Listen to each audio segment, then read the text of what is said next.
आंबेडकरी युवकांची विधी महाविद्यालय येथे येत्या 12 ऑगस्ट रोजी आरक्षण उपवर्गीकरणाच्या विरोधात निघणाऱ्या महामोर्चाच्या तयारीसंदर्भात बैठक संपन्न झाली।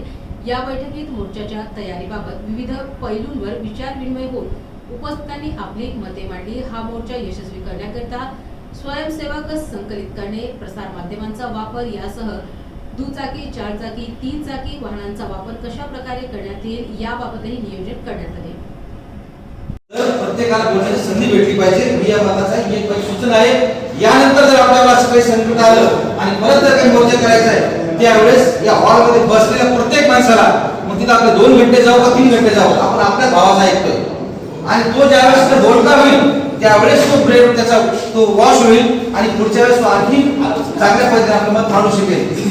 दुसरा मुद्दा, मोर्चाची तयारी 50% झाली मी असं म्हणतो, कारण की मोर्चाला लागणारे जे साहित्य आहे ते साहित्य सगळं उपलब्ध झालंय।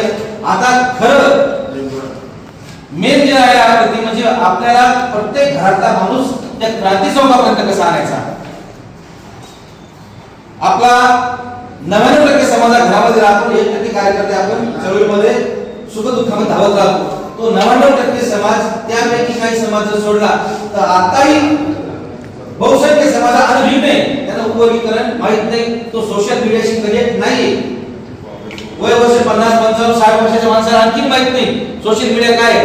आपण सतत सोशल मीडियामध्ये असतो, पेपरामध्ये असतो, आपण बघत राहतो, आपल्याला दुसऱ्याचे स्टेटमेंट ऐकून आपल्याला चीड येते,